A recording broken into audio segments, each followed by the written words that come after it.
에베소서 2장 봅시다. 2장 1절 2절만 보도록 하겠습니다. 1절 2절입니다. 그는 허물과 죄로 죽었던 너희를 살리셨도다.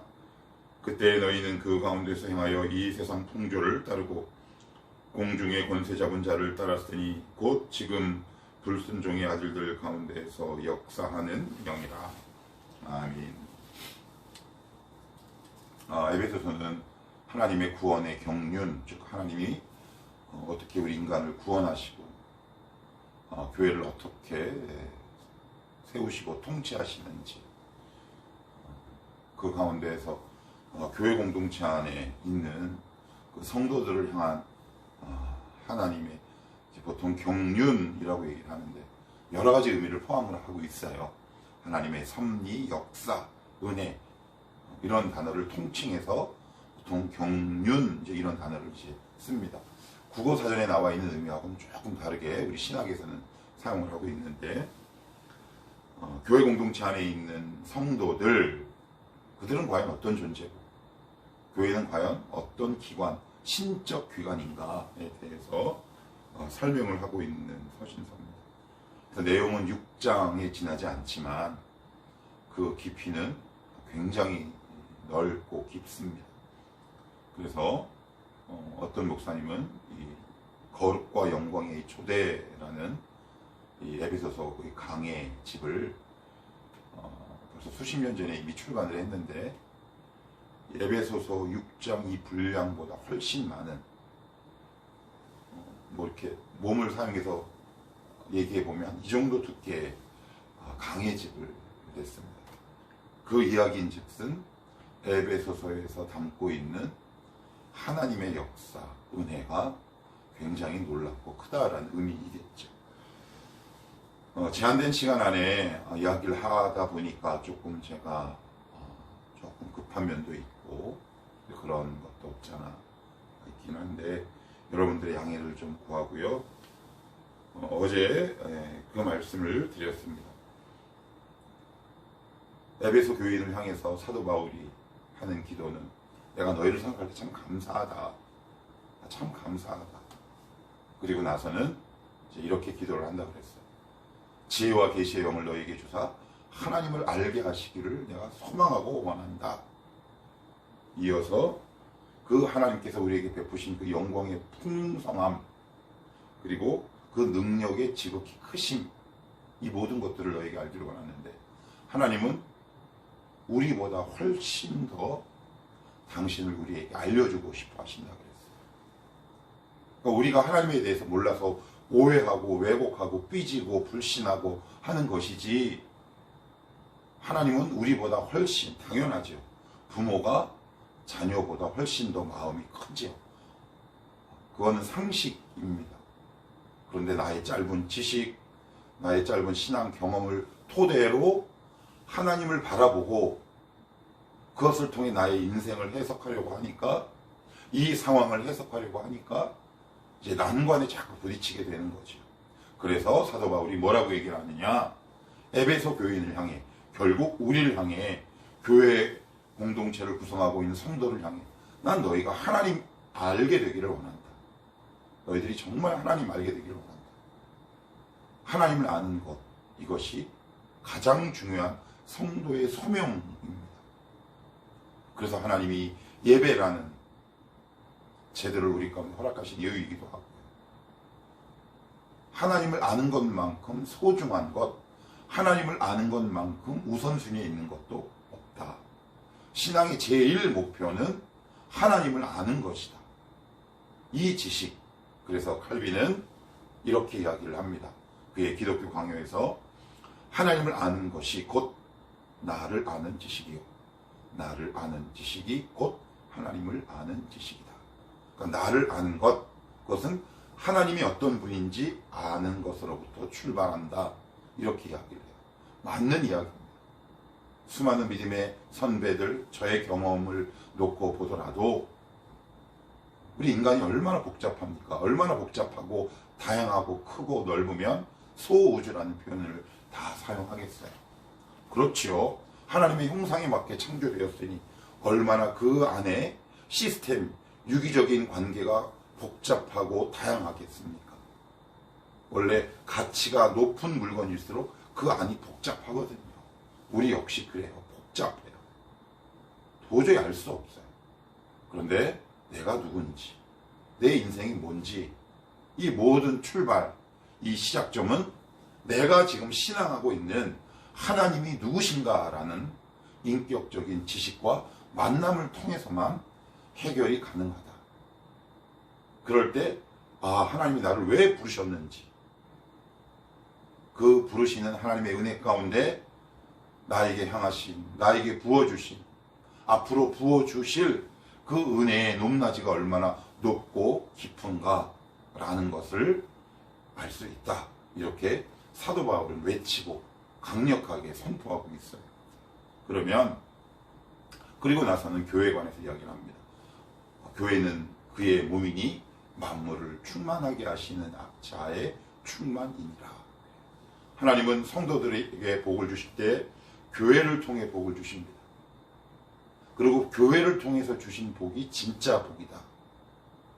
여기서 말하는 교회는 단순히 건물과 제도를 벗어나서 하나님께서 이 땅에 세우신 믿는 사람들의 모임이라고 제가 재차 말씀을 드립니다. 아무튼 하나님은 교회 구성원에게 복을 주실 때 교회를 통해서 복을 주신다고 그랬어요. 그래서 교회가 복을 받아야 그 구성원 성도들이 그 복이 임한다. 교회 안에 모든 하나님의 은혜의 풍성함이 담겨 있다. 그리고 교회는 그의 몸이라는 이야기는 교회가 아프면 주님이 아프다는 이야기고, 교회의 고민이 곧 주님의 고민이다. 교회의 고난이 곧 주님의 고난이다. 이렇게 말씀을 드렸어요.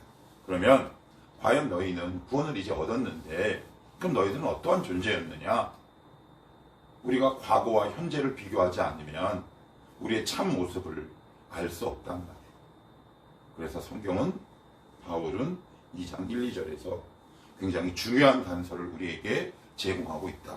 자, 1절 보시면 그는 허물과 죄로 죽었던 너희를 살리셨도다. 여기서 허물, 죄, 비록 두 단어로 표현했지만 거의 대동소이 유사한 표현이에요. 무슨 뜻이냐? 하마르티아라는 단어입니다. 죄는. 근데 관역을 벗어난 거예요. 관역을 벗어나요. 그리고 허물이란 단어도 비슷한데 자리를 이탈하다라는 뜻이에요. 있어야 할 자리를 지키지 않는 거죠. 하나님께서 너 에덴 동산에서 나랑 함께 있자. 근데 결국 에덴 동산에서 쫓겨났지만 그 원인을 제공한 것은 인간이란 말이에요. 우리의 원래 있어야 할 곳은 하나님 옆이에요. 우리의 구조가 그래요. 인간의 모든 구조가 하나님이 창조하셨기 때문에 창조주 되시는 하나님과 함께 있는 것이 우리가 있어야 할 자리예요. 믿는 사람이든 안 믿는 사람이든, 믿는 사람이면 더더욱 그렇고요. 그것을 뭐라고 얘기하냐? 허물과 죄로 이렇게 단어를 사용해서 표현하고 있어요. 화살을 이렇게 당겨서 관역을 향해 딱 쏩니다. 그런데 우리는 하나님께서 이쪽에 쏴라고 얘기해야 하는데 우리는 반대로 쏘죠. 하나님이 시키신 것에 반대만 해요. 그것을 죄라고 이야기를 합니다. 하나님은 분명히 여기를 향해 쏴라 이렇게 말씀하고 있는데 아닙니다. 그리고 등을 돌려서 반대로 화살을 쏘는 것을 죄다. 관역을 벗어나는 거죠. 관역을 벗어나면 인생이 굉장히 허무해지기 시작합니다. 하나님을 향해 관역을 쏘는 거죠. 하나님이 지시하신 관역을 향해 우리의 활과 화살을 당기고 쏘는 것. 그것이 이제 성도의 자격이고 이제 신분이죠. 하나님이 시키는 것 반대. 대표적으로 예를 들면 요나가 그렇고요. 하나의 큰 그림으로 우리에게 제시를 하는 거죠. 분명히 니느웨로 가라 그랬는데 그 반대인 스페인으로 갑니다. 방향이 완전히 반대예요. 관역을 벗어난 삶이죠. 우리 인간이 원래 그래요. 하나님을 싫어합니다. 하나님이 하라는 것은 죽어도 하기 싫어요. 그것을 성경은 뭐라고 얘기한다? 죄다 라고 이야기를 하고 있어요. 너희들은 원래 그런 상태였다. 자연스러운 거예요. 하나님을 떠난 인간들에게 나타나는 자연스러운 열매는 하나님을 등지고 하나님을 싫어하고 하나님을 배반하는 것, 이것 모든 것들, 이 모든 행위를 통틀어 죄, 이렇게 이야기를 하고 있어요. 그러면 허물과 죄, 그래요. 허물과 죄. 누구의 허물과 죄입니까? 나의 허물과 죄로요. 나의 허물과 죄. 이게 무슨 의미가 있을까요? 나의 허물과 죄.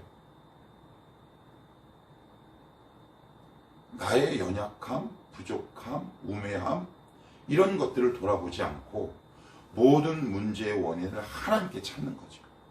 좀 더 쉽게 말씀드리면 하나님 이거 왜 그러셨어요? 하나님 그런 적이 없어요. 내가 자초하는 거예요. 그게 바로 이 말씀이에요. 여기서 너희라는 단어는 생략되어 있지만 이거는 뭐 초등학생이라도 얼마든지 생략된 단어를 우리가 유추해 볼 수 있잖아요. 우리 허물과 죄, 너희 허물과 죄. 그러니까 이 말인즉슨 하나님께는 사실 우리를 구원할 책임이 없어요. 왜? 우리를 당신의 형상과 같이 창조하셨고 자유의지를 주셨고 선택할 수 있는 권리를 주셨는데 우리가 오용하고 남용했잖아요. 그러니 그 결과를 온전히 자기가 져야 한다는 말이에요. 그런데 하나님이 그렇게 하지 않으셨어요. 당신의 아들을 이 땅에 보내시고 우리의 죄를 대신 감당을 하신 거예요. 지금 그 말씀을 하고 있는 거예요. 정리를 좀 해볼게요. 일이 여러 가지 돌아가는 상황들이 있어요. 신앙생활 하다 보면 여러 가지 어려운 일들이 있다는 말이에요. 그런데 우리는 자꾸 이건 하나님이야. 말은 이렇게 하지 않아요. 그런데 우리 마음 깊은 곳에는 하나님을 향한 불신, 원망, 이런 것들이 우리의 또아리를 들고 자리를 잡고 있어요. 누구에게나 있습니다. 예외는 없어요. 저에게도 있어요. 그 크기가 작든 크든 저마다의 차이와 구별이 있을 뿐 누구에게나 다 이런 현상이 있습니다. 그래서 하나님을 향해 섭섭한 마음이 들게 돼요. 왜 이렇게 하셨어요? 근데 그 모든 일의 시작과 출발은 나 때문이다. 그래서 우리가 은혜의 깊이가 더해지면 더해질수록 나타나는 믿음의 현상이 뭐가 있을까요? 하나님을 알고 하나님 아는 지식이 우리 마음 가운데 깊이 들어왔을 때 그 대표적인 게 이사야잖아요. 이사야가 뭐라 그래요? 화로다, 화로다, 망하게 되었도다.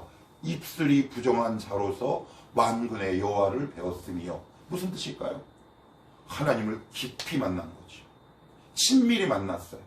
그 결과 나의 존재 자체가 하나님의 빛 가운데 조명이 되다 보니까 모든 불평과 원망은 싹 사라지고 그 입술과 영혼에서 뭐가 터졌냐?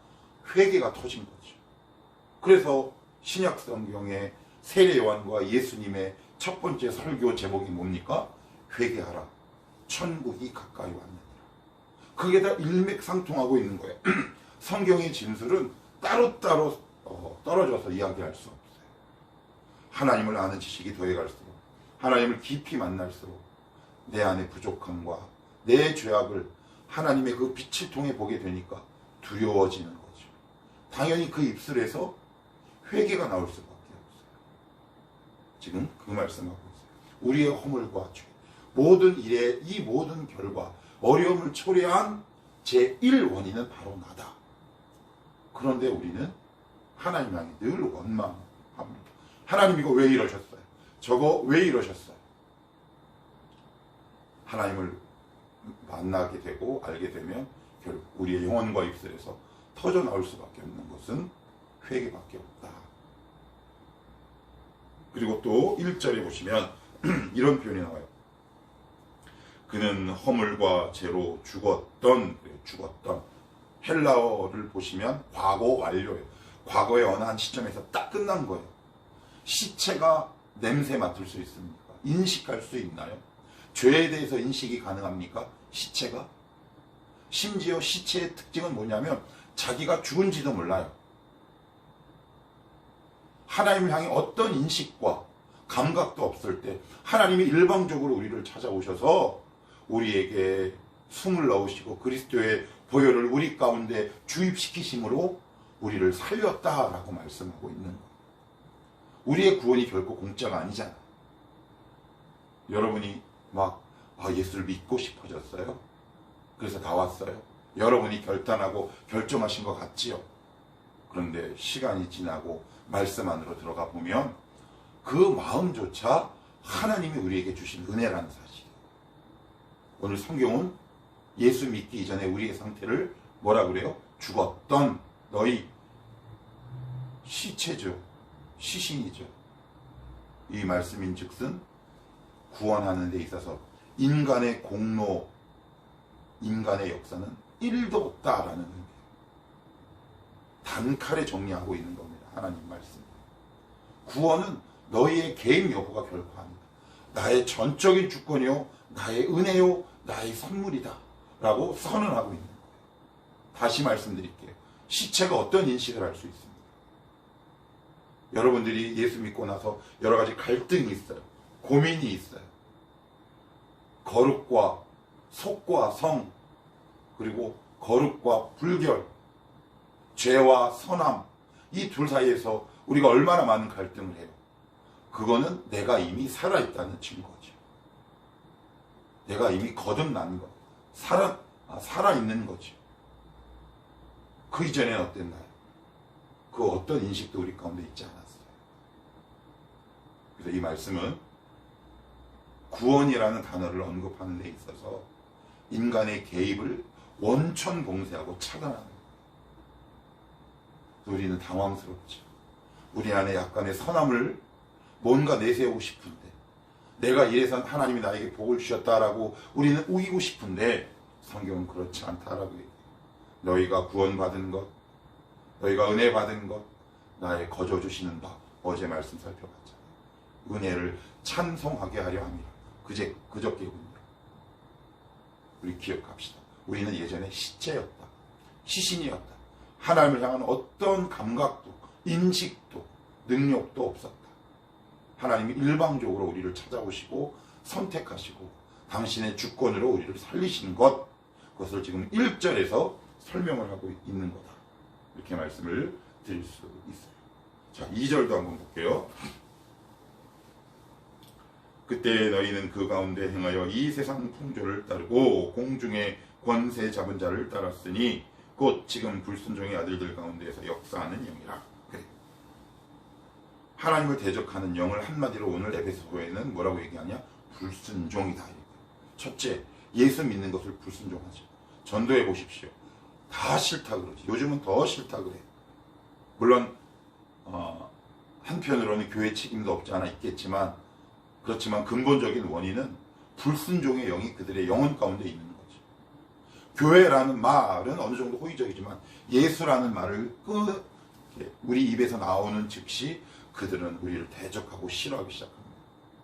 여러분 한번 잘 생각해 보세요.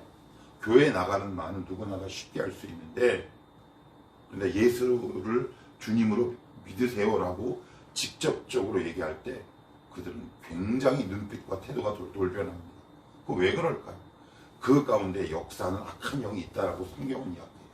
오늘 특별히 이런 표현이 나와요. 공중의 권세 잡은 자. 여기서 공중은 하늘, 스카이를 얘기하는 게 아니라 퍼블릭, 즉 공중 화장실. 우리가 그렇게 이야기를 할 때 하늘의 화장실이라고 인식하지 않잖아요. 대중들이 함께 사용하는 화장실을 공중 화장실 쓰잖아요. 그 공중에. 그러니까 쉽게 얘기하면 뭐예요? 이 세대, 이 세상에 지금 불순종의 영이 그들을 꽉 붙들고 있다라는 거예요. 그들은 사명은 뭐냐면 불순종하는 게 그들의 사명이에요. 그들의 소명은 딱 한 가지밖에 없어요. 하나님의 뜻에 늘 불순종하는 거예요. 첫째는 예수를 못 믿게 하고, 두 번째는 성도들의 심령 가운데 들어와 하나님의 뜻에 반하는 삶을 살게 하는 거죠. 하나님의 말씀 앞에 고개를 가로젓게 해요. 저건 아니지. 불순종의 영에 역사하고 있기 때문에 그러니 우리가 성령으로 충만하게 하고 하나님의 통치와 다스림 가운데 들어가야 돼요. 지금도 이 불순종의 영은 이 시대 가운데 만연히 활개하고 역사하고 있다. 그런데 오늘 어떤 단어를 쓰느냐면 2장 2절 중간에 이 세상 풍조래요. 풍조란 말은 조금 좁은 의미고 이렇게 이해하시면 돼요. 이 세상에서 행해지는 문화, 관습, 가치, 정도, 신념을 다 포함하는 거예요. 무형의 사고 모든 것들을 다 풍조라는 단어로 표현하고 있는 거예요. 그러니까 이 세상의 가치는 하나님을 대적하는 문화예요. 이 세상의 가치는 하나님을 향해 불순종하는 가치예요. 신념도 그렇고요. 근데 이것들 우리가 자꾸 나도 모르게 노출된다는 거예요. 그러니 그들 가운데 지금 역사하고 있는 불순종의 영들의 영향을 받을 수밖에 없어요. 나는 지금 거듭났고 분명히 하나님의 자녀로 예배도 드리고 하지만 내가 깨어있지 않으면 이 세상 풍조 가운데 지금 만연하게 활동하고 활개치고 있는 불순종의 영에 나의 영혼이 물들 수 있어요. 그래서 여러분 잘 생각 한번 해보세요. 얼마든지 이해할 수 있는 말씀이에요. 무슨 의미냐? 내가 하나님의 말씀을 점점 멀리하고 예배를 떠나고 무릎 꿇는 일, 즉 기도의 생활을 게을리하게 되면 여러분 마음 가운데 어떤 생각들이 자꾸 듭니까? 원망, 불평, 결국 불순종하게 되는 거죠. 하나님의 말씀이 우리 심령 가운데 파고들지 않아요. 우리 심령 속에 불순종의 영이 많은 부분을 차지하고 있기 때문에 지금 하나님 말씀 앞에 여러분들은 지금 어떤 불순종을 저지르고 있습니까? 너 이거 좀 해보지 않을래? 저거 좀 해보지 않을래? 그런데 우리는 여전히 고집 부리고 있습니다. 이 세상 가운데 공중권세, 이 세상을 지금 지배하고 있는 악한 영, 그 영의 대표적인 이름을 성경은 뭐라고 지칭하고 있다? 불순종입니다. 하나님이 싫어하는 짓만 해요. 하나님의 마음 아픈 짓만 합니다. 하나님의 뜻에 반대되는 곳으로만 가요. 그게 다 불순종의 영의 영향을 받은 이유다. 그래서 이 말씀을 통해 우리의 심령을 한번 깊이 조명해 보십시다. 나는 하나님의 말씀을 향해 늘 등을 돌리고 살아가고 있는 사람인가? 아니면 그 말씀을 따라 함께 살아가고 있는 사람인가? 이 시대 만연하고 있는 여러 가지 문화, 가치, 신념, 관습, 전통, 이 모든 것들을 대표하는 특징적인 단어는 불순종이다. 그래서 깨어 있어야 하고 내가 지금 하는 결단, 선택이 하나님의 뜻에 반대로 가고 있지는 않은지 늘 말씀 앞에 자신을 조명하고 무릎 꿇는 일을 게을리하지 말아야 할 이유, 바로 여기에 있다. 성경은 우리에게 이렇게 말씀하고 있습니다. 오늘은 여기까지 합시다.